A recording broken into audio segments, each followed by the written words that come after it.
Hello. I know you're waiting for the nice lady to start singing, but Michael and I have a little discussion to have with you about this podcast. And Michael, we recorded this podcast, but we probably should give the audience a little bit of disclosure before they jump in. Well, our story is like a roller coaster. Yeah. It is the Elon Musk versus Twitter litigation, and you can't wake up every day without some new twist or plot change. And so I don't know. Yeah, I mean, for audience members, when we record this, the lawsuit's still live. There are no other investigations going on. But this really, Michael, we're concentrating in a different area than the lawsuit itself and other investigations.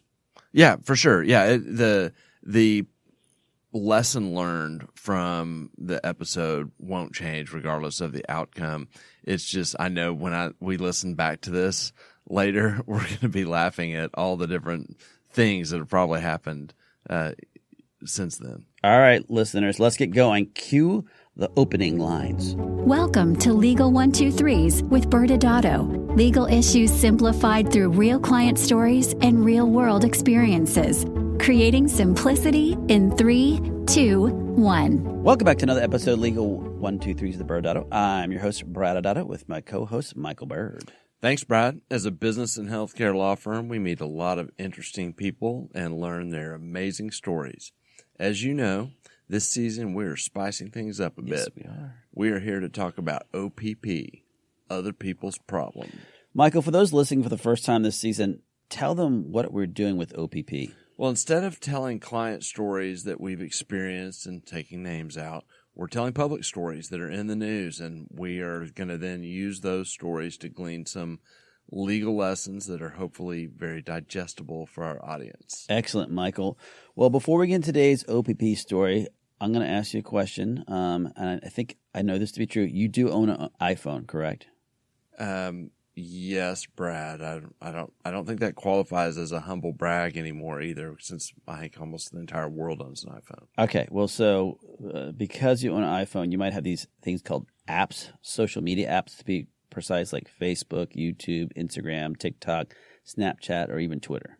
Yeah, and I have lots of kids, so translation, Facebook's for old people. Yes, I have that. YouTube, of course. I've adopted YouTube. It's been around for a long time. Instagram, same, family pictures and work social media. Now you start getting into like TikTok and Snapchat, and that's outside of my league. And then Twitter, believe it or not, I actually use that for getting the news. Well, okay, so since we established that you're some type of social media tycoon with your Facebook account and Insta and Twitter, and I have a TikTok account. All right, well, so great. This makes life easier because I'm going to do another thing that you love the best is have another quiz for you today, and this was going to be on these different platforms. So, are you ready? This is like back a few seasons ago when you just talked about old movies every time. Now it's I'm going to quiz Michael every time. It's so much fun because it really shows your intelligence for audience members. Random questions. Lack thereof. All right, Michael, how many active users does Facebook have on a given month? 60 billion. Wow, that's really close. However, audience members, he's wrong. Monthly active users is 2.9 billion. All right, so you're a little off. At least I was in the billions. Yes, you were correct in that one. I'll give you the B correct. Okay. Next question. How many active users does YouTube have on a given month? 60 billion. Still a little high, Michael, but I appreciate your excitement when you answered it incorrectly again. No, 2 billion is what they have in a given month. So let's try one more. You say you have Instagram, so on Instagram, how many active monthly users are there? 60 billion. Again, too high.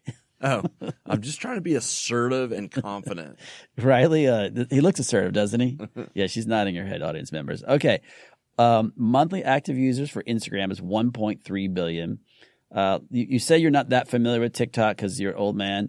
How many do you think is on TikTok? And you cannot say 60 billion. 61 billion. No, Michael. It's not 61 billion. It's actually TikTok monthly averages 1 billion. All right, last one, I promise. How many monthly active users are on Twitter in a given month? Oh, Brad, I almost want to give up. I'm going to say 1 billion. Okay. Well, at least you came down off the 60 to 61. And actually, unfortunately, you're all wrong again.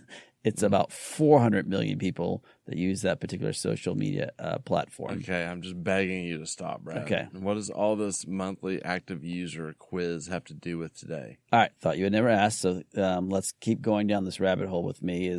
So it's interesting when you start looking at statistics of how social media platforms are utilized. So 9 out of every 10 people buy from brands that they follow on social media. So audience members, please follow us on social media. 73.5% of the internet users follow or research brands and products on social media, and 79% of people say user-generated content highly impacts their buying decisions. Did you learn this in marketing school, Brad? It was actually a marketing website, so that Siri had told me about. Oh. So this helps justify the company's super rich valuations because the promise is that these platforms will allow advertisers to obviously tap into their massive user bases, so more people, more eyeballs, which allows them to make money in the future. Yeah, we've somewhat touched on this when we've had, Silicon Valley talk, where it's not necessarily the dollar that affects value. Here, it's the larger the number of users, the more valuable the company. Yeah. So the stock on those social media platforms are traded based on many different factors, but the numbers of users on that platform is a big deal.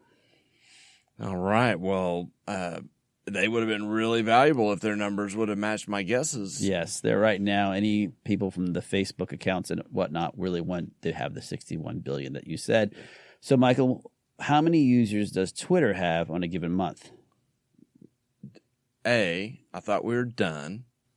B, I'm going to go back to my litigation days and say objection, asked and answered. You've already asked me that exact question. That's correct. I did even give you the answer, which is 400 million.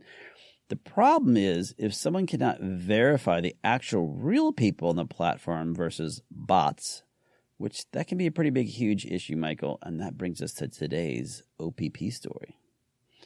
All right, Michael. So today we have the world's richest man. He is known as the co-founder and CEO of Tesla. His name is Elon Musk. Huh? Yeah, I don't know if you've heard of him. His net worth has been as high as $330 billion. Now it's fluctuated to about $278.4 billion. And for context purposes, I love context. You do like context. The second richest man in the world is the founder of something called Amazon. His name is Jeff Bezos, and he's only worth $165 billion, which is about $100 billion difference between him and Elon. In case you didn't know, Elon also likes tweeting on this thing called Twitter. He owns about 9% of Twitter, making him the largest shareholder of the company. And as some of the audience members probably have started to catch on, in April of 2022, Elon wanted to own all of Twitter. Well, if we were a family law firm, we could have done a story on Jeff Bezos and him getting divorced because that cost him being in competition with Elon for world's richest man. I digress. Yeah, you did. If I remember correctly, going back to Elon Musk, he offered over $40 billion to buy Twitter. And I guess to say he offered it is almost an understatement. If I remember right, he actually tweeted that he made an offer to the board of directors. You're actually correct in both, which has been unusual for this episode so far. True. Getting my confidence now. There you go. On April 14th of 2022, Elon Musk offered to buy Twitter for $54.20 per share value of the company, valuing it at about $43 billion, according to the security filings. The offer amounted to basically a premium of about 38% of the price in which when Elon bought 9% of the company, and before it took public. So it's a big jump, basically, in valuation. If I remember correctly, didn't Twitter try and prevent this from Elon from acquiring it? I seem to remember them talking about a poison pill that would allow the current stockholders to purchase additional shares at a discounted price. And really, it was all just a bunch of gyrations to block Elon from being able to pull this off. Again, Michael, you're actually on a roll, Riley. We got to get that blue ribbon out for him. That is correct again, Michael. Twitter did try to find some way to basically prevent Elon from buying the entire company. There's a lot of back and forth, but eventually they did eventually agree that they would sell to Elon. And once the deal was agreed that he would buy it, in typical Elon fashion, after the board accepted his offer, he then sent out a tweet said, "Next, I'm buying Coca-Cola to put the cocaine back in it." Well, that escalated quickly, and very on brand for him to shoot that tweet out. Well, as we've discussed in other shows, now that the parties agreed to the deal, it does not mean that the deal is done. And anybody that's watching the news probably is aware of that. Typically, the next step after you have this deal is the due diligence phase. Yes, Michael. And you use probably the first vocabulary word besides billionaire, which I don't even know if we can define that one, but it's a lot. You said due diligence. Maybe you can tell our audience, what does due diligence mean? Well, the layman's term is it's kind of the proctology exam that happens after you have a deal. And not a great visual there, but it is thanks, Michael. Very on par with what the experience is like. And it's the buyer of the company is wanting to, at that point, make sure that what they think they are buying is what they're actually buying. And what that really means is comprehensive investigation and appraisal of the business by the buyer. They're looking at the business structure, the assets, the liabilities. They're looking at legal compliance. They're looking at the operations, both past and current. They're looking at, obviously, the potential from a commercial perspective for the business. Mm-hmm. And the due diligence stage is where the buyers can find leverage to renegotiate the deal, or if things are bad enough, back out entirely. And for sellers, this is the time to show the buyer that everything is in order, that everything that they think the buyer thinks they're getting is as is, and that the records kind of support the deal. That's right. Good job, Michael. Yeah, and so for today's OPP story, this is the phase where their wheels just start coming off the deal. Yes, Brad, that is true. And at the opening of the show, when you were making me feel bad because I couldn't get the numbers right, 60 billion. We were talking a lot about monthly users and the value each user can provide to a social media platform.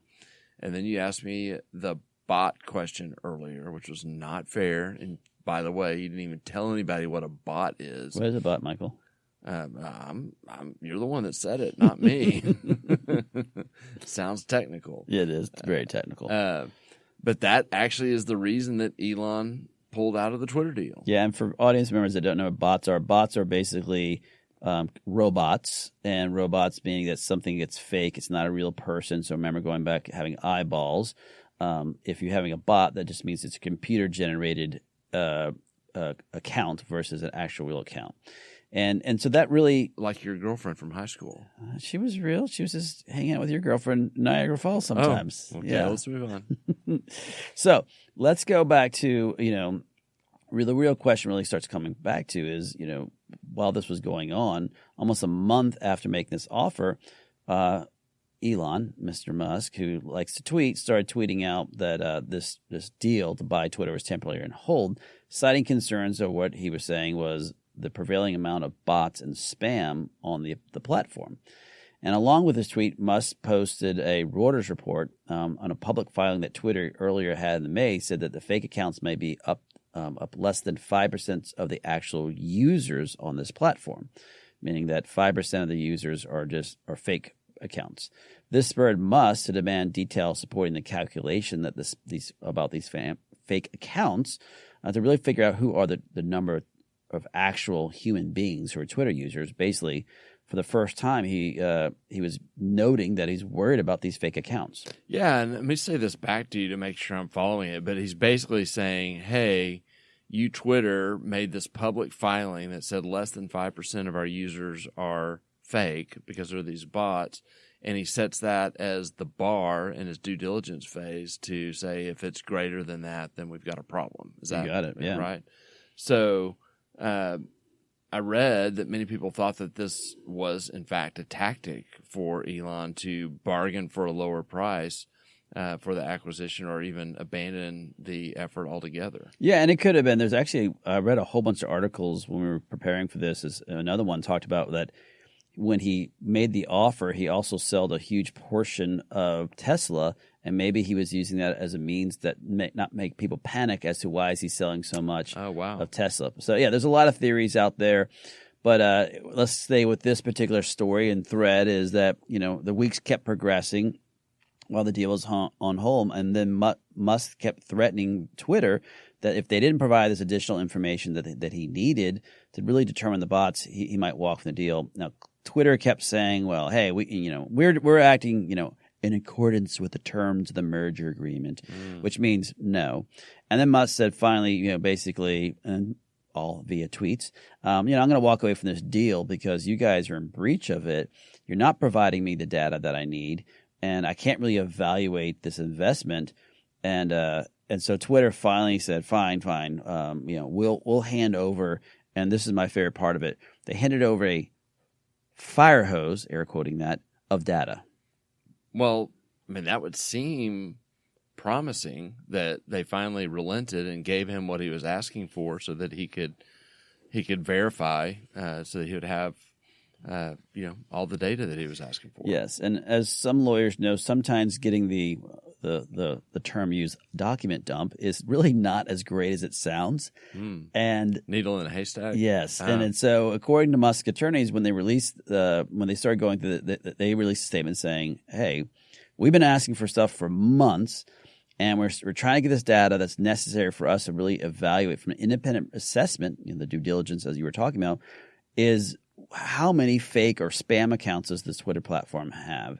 And they said this, we just can't figure it out. And this is fundamental to us as to what is the true value of Twitter's business from a financial perspective. And if we can't figure this out, we can't close this deal that we contemplated originally from these two parties. Yeah, and Twitter has repeatedly said that it has cooperatively shared information with Musk in order to close the deal at the originally agreed upon terms. Oh, yeah. Many experts believe Elon was setting up the use of a $1 billion breakup fee in the event that this fell through, of course, or trying to just get out of it altogether.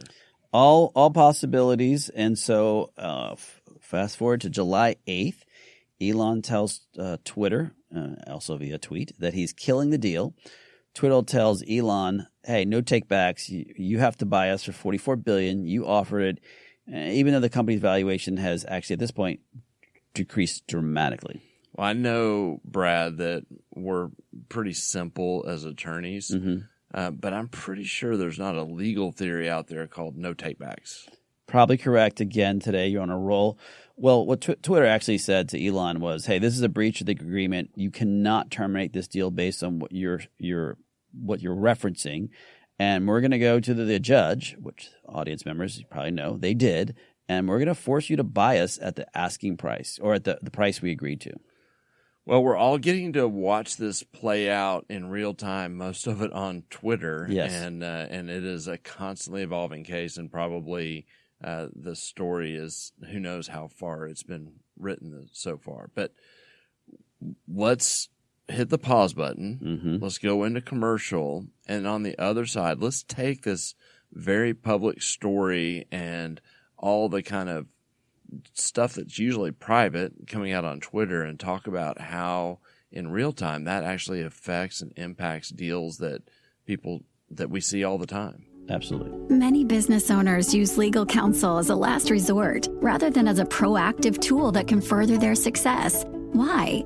For most, it's the fear of unknown legal costs. ByrdAdatto's Access Plus program makes it possible for you to get the ongoing legal assistance you need for one predictable monthly fee. That gives you unlimited phone and email access to the legal team, so you can receive feedback on legal concerns as they arise. Access Plus, a smarter, simpler way to access legal services. Find out more. Visit ByrdAdatto.com today. Well, welcome back to the Legal 123s with ByrdAdatto. I'm your host, ByrdAdatto, with my co-host, Michael Byrd. Now, Michael, this season, our theme is OPP. We just walked through a very public offering of a company being acquired by, actually, in this case, one of their shareholders. And since, audience members, you'll probably know, we're not litigators. So we're not going to concentrate on the actual trial at hand or the litigation and all the filings going back and forth and as to what's happened since then. To us, it's really a reflection, Michael, looking back as to this real public offering to buy a company and then what happened. Yeah, I mean, our clients are closely held private companies, and so the typical phases of an M&A deal are private. Mm-hmm. And, we've done episodes where we talk about what an M&A deal can look like. Mm-hmm. But this actually, in real time on Twitter, can show you the due diligence happening and the back and forth fight that's happening. And I don't know, maybe I need to start tweeting in real time about you whenever we're running the law firm, just so I can, keep it real. Yeah, that's a great. I mean, these deals typically they're unpacked between lawyers and business people via emails and calls and Zoom meetings. They don't happen in the public sphere, especially with these closely held private companies. I mean, you'll enter into something called a letter of intent. And part of that letter of intent, there's certain binding aspects as LOI, and part of that is to keep the deal private. Right. And, you said LOI or letter of intent. For our audience that does not know, a letter of intent or an LOI is a document which outlines kind of the key aspects of a potential deal. What is each party looking for, how the deal should be structured. The lawyers call them the material terms, but it's the bones of why are you doing this deal, and you'll sometimes see them called a memorandum of understanding or even a confidential term summary. But you routinely see the idea of it being confidential, and then the other idea is that these are the big points of the structure of what's going to be happening. You're trying to set expectations and all make sure you're on the same page before you spend the time and energy that it would take to close a deal. And so we actually talked about this in the red flag season. We had an episode on non-binding letters of intent and that LOIs can be deceptive. And actually, there are actually binding clauses in a non-binding letter of intent. Yeah, and a really good LOI, audience members, it should be modeling out all the extremely important aspects of the deal that is important to you. What are those financial terms? What is that structure going to look like? What type of post-sale handcuffs like covenants, not compete, non-solicitation will be in it? What are the expectations and timeframes that you plan to go through with your due diligence? Yeah, I mean, and let's focus on the due diligence expectation set in LOI. It's so critical, and it's such an important step in the M&A deal. It's the point in time where you can actually figure out if reality matches what you think it is in the offer sheet. And we've done plenty of episodes on we've got to hurry up and close type concept. Yes. Where the due diligence is skipped because it's got to happen fast, and they obviously made the podcast episode because something went terribly wrong. Yes, there are probably sometimes that it does work out, but your risk escalates if you don't look and see what you're actually buying if you're the buyer. Yes, I completely agree. I would never recommend, if you can, waiving your M&A portion of a deal.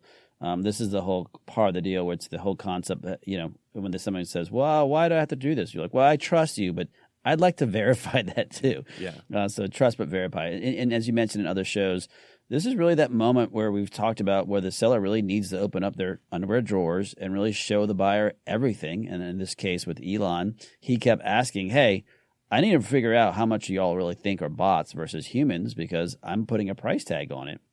And so while negotiating an LOI, the parties really need to step back and build this into the LOI and as to what's the expectation delivery, what's the time frame they want. When do you want to start the due diligence phase? When you want to complete it? Are there ways to extend it? So all those are kind of things. And so talk about the time frame on due diligence. What does that usually look like? Yeah, and you were talking, it really depends on the deal and what's happening in the speed, but, at the minimum it's 30 days. As the attorneys, we like to, push it out to 120 days. It doesn't mean it takes that entire time, but your typical deal, you probably see around 90 days. And clearly as a seller, you want to normally push it as fast as possible because you're ready to sell. And sometimes, as you know, the buyer wants to do the same thing because they're ready to move forward. But as a buyer, you should want to be at a request time because you want to make sure that you're going to get all the information that you need during this stage to make sure that you have what you need to say this price is good. Yeah, I mean, and if you run out of time, you can ask for more time. Now, the risk is that the other party won't allow it, and then that forces your hand to make the deal not happen. And then depending on what, the letter of intent says in these deals, there's consequences. In Elon's case, it's potentially a $1 billion consequence.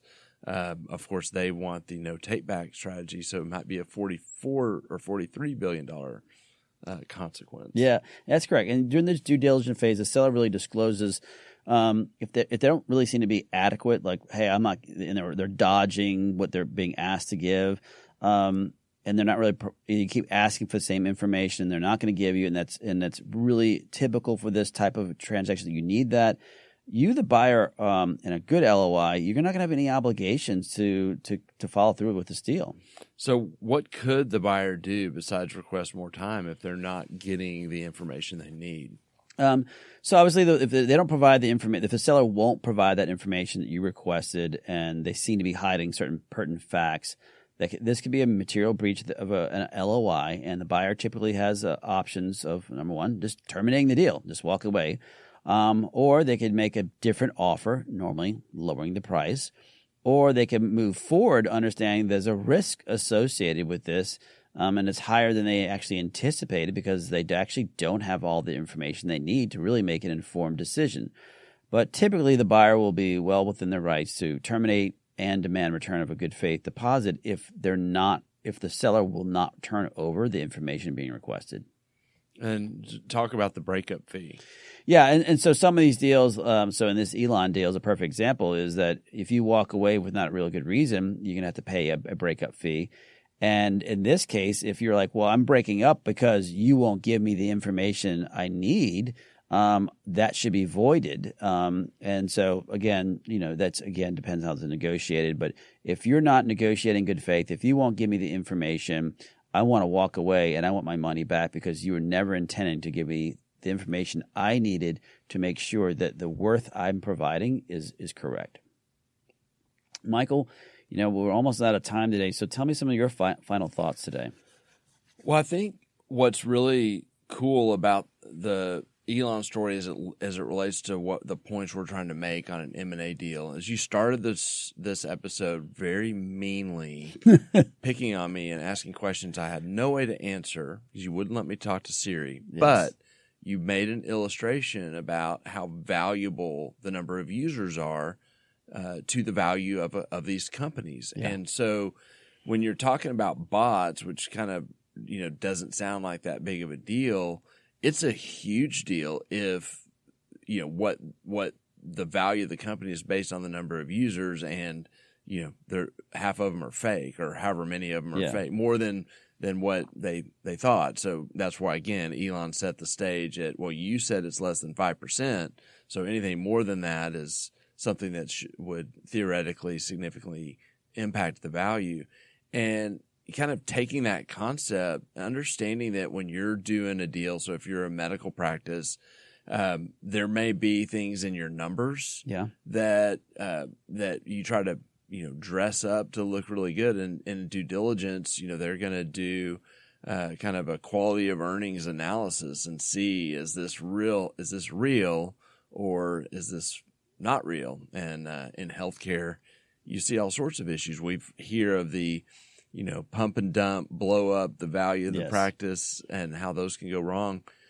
So it's important to understand that there's so much to understand, to gain from the due diligence. And you really want to focus on looking at those things that impact the value of what you're buying. Yeah, I totally agree. I mean, that goes back to something we always talk about is that the value, if you're the buyer, you want to prove the fact that you've got everything, and if you refuse to turn stuff over, if you want them to prove that it's worth, and if the seller won't give you the information you need, that's problematic. And you, the seller, if you're getting ready to go to market, you need to be prepared to go back and clean up your get your house in order, if you don't think your numbers look good, or you don't think you have some compliance concerns or structural concerns.